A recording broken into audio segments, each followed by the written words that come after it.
डीलरों के कार्यालय हैं उन पे तो ये नहीं गए कि हमने जो भी कार्रवाई करी है अपने एक्ट के अकॉर्डिंग करी है कि डीटीपी को सस्पेंड किया जाए। उनको समय दिया गया था प्रॉपर्ली कि सामान निकालो, अब उन्होंने डीसी साहब ने एसडीएम नांगल चौधरी को जांच सौंपी है।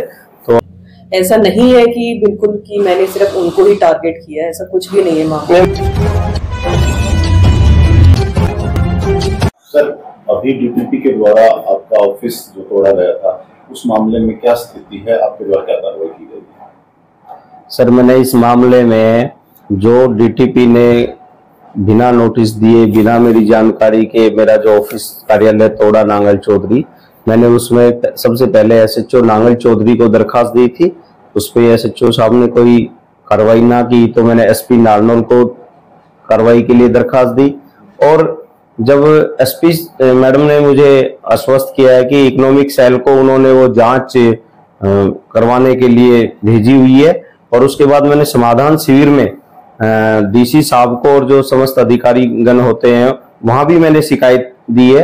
तो डीसी साहब ने एसडीएम नांगल चौधरी को जांच सौंपी है।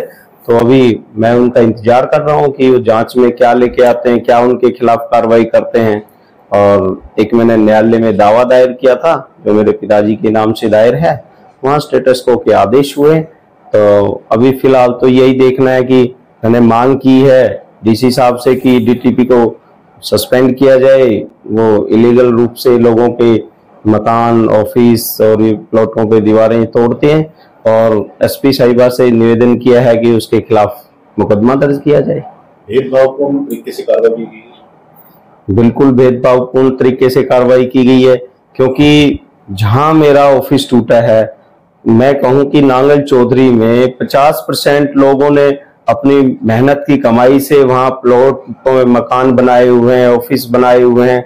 लेकिन ये डीटीपी की जो मंशा जो मैंने देखी नारनौल जिला महेंद्रगढ़ में, मैं विशेषकर बताऊं तो जितने बड़े प्रॉपर्टी डीलर हैं, किसी के ऑफिस पे आज तक पंजा तो क्या ये जाके मिले भी नहीं है, क्योंकि पहले ही इससे इनकी मंशा मुझे साफ नजर नहीं आती भेदभावपूर्ण से। क्योंकि मेरे ही उसी रकबे में काफी मकानात बने हुए हैं, काफी प्रॉपर्टी डीलरों के कार्यालय हैं, उन पे तो ये नहीं गए, केवल मेरे कार्यालय पे आए और उसे तोड़ा। तो मैं तो यही कहूंगा कि भेदभावपूर्ण तरीके से ही किया गया है। मैडम, नांगल चौधरी में कुलदीप सिंह बरगढ़ एडवोकेट साहब का जो मामला है आपका काफी मीडिया और सोशल मीडिया पर छाया हुआ है कि उनका आरोप है कि आपने अपनी मनमर्जी और राजनेताओं के दबाव में चलते हुए उनकी जो ऑफिस है उसको आपने तोड़ दिया है, और दूसरे जो बिल्डर्स हैं उनकी कहीं ना कहीं आपकी कृपया बनी रहती है, इस तरह का उनका वो कहना है। उनके बिल्डिंगों को नहीं तोड़ते हैं, जबकि आपके ऑफिस के आसपास भी उन्होंने ऐसी अवैध बिल्डिंगें बताई हैं। जिला उपायुक्त से वो मिले हैं, एसडीएम साहब इसकी जांच भी करेंगे। जी मैम, क्या कुछ कहना चाहोगे इस बारे में आप? हाँ, ये मुझे सिचुएशन पता लगी थी वहाँ पे साइट पे जो है इस तरीके से न्यूज आ रही है बार बार कि सिर्फ ये एडवोकेट का काफी ज्यादा जोर पकड़ रहा है, पर ऐसा कुछ नहीं है। ये एक अनऑथराइज कॉलोनी है जिसको हमने डिमोलिश करा है, और प्रॉपर इसमें हमारे जो है एक्ट्स एंड रूल्स के हिसाब से ही हमने इसको डिमोलिश करा है। और इसमें अर्बन एरिया हमारा नांगल चौधरी का है, और इसमें और भी अनऑथराइज कॉलोनीज हैं जिसको डिटेक्टेड है हमारी, और पहले भी डिमोलिशन हुई है इसमें।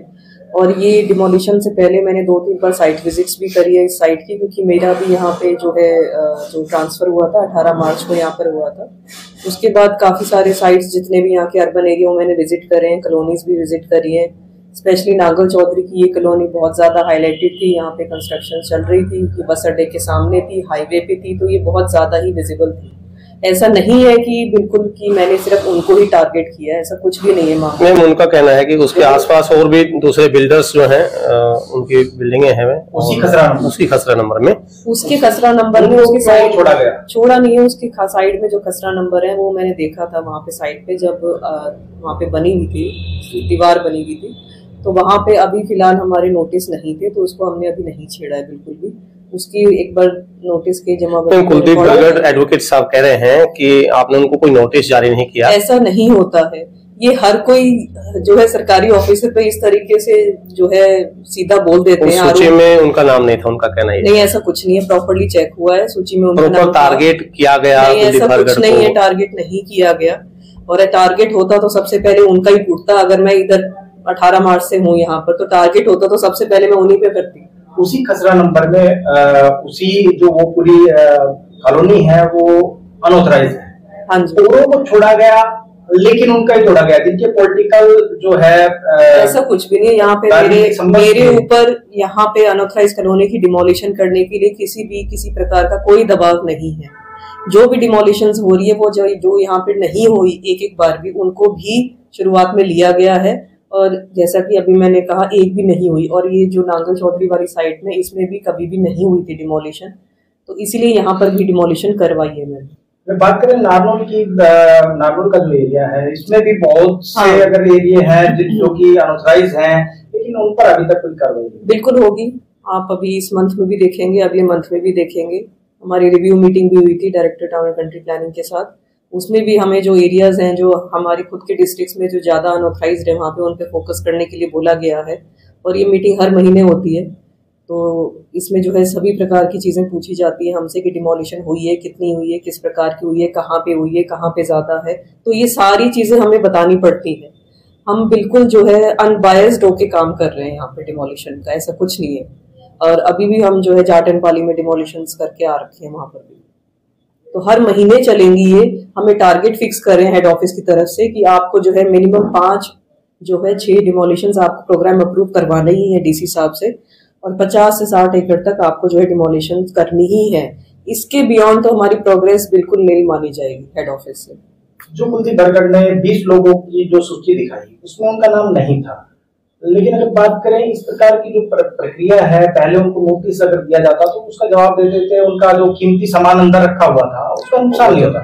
सामान उनका देख लिया गया था, टीन शेड था, उसमें सामान हटवा के मैंने टीन शेड हटवा के वो सामान देख लिया था। प्लास्टिक की चेयर्स ही थी, हालांकि वो बहुत कुछ और भी बता रहे थे वहां पर ऐसा कुछ है, पर वहां पे ऐसा कुछ नहीं था। लाखों रुपए का सामान वहां बताया गया, प्लास्टिक का सामान था वहां पे, तो उसके बाद ही हुआ है। और मैंने ऐसा नहीं है कि शुरुआत में ही उनका तोड़ दिया, आधे पौने घंटे तक उनको पूरा वक्त दिया था कि आप तुरंत खोल के इसको यहाँ से सामान हटवा लो। बार बार मुझे ये कहा जा रहा था कि चाबी नहीं है हमारे पास, ये नहीं है, तो ये बहाना तो फिर ऑन साइट चलेगा नहीं ना। या तो आप डायरेक्ट करो किसी को कि सामान निकाले यहाँ से। तो इसलिए सब पहले जो है और डीपीसी तोड़ी गई, उसके बाद जो है उनका हुआ है, क्योंकि उनको समय दिया गया था प्रॉपर्ली कि सामान निकालो। अब उन्होंने नहीं निकाला तो मैं इसमें कुछ कर नहीं सकती। और वो जो है स्पेशली हाईवे के सामने एकदम सीधा दिख रहा था। हमने जो भी कार्रवाई करी अपने एक्ट के अकॉर्डिंग करी, प्रॉपर्ली हमारे नोटिस सर्व थे, और टेक्निकली आप लोग भी जानते हो बिना नोटिस के हम कहीं नहीं जा सकते। आप कह रहे हैं सब कुछ नियम अनुसार हुआ है।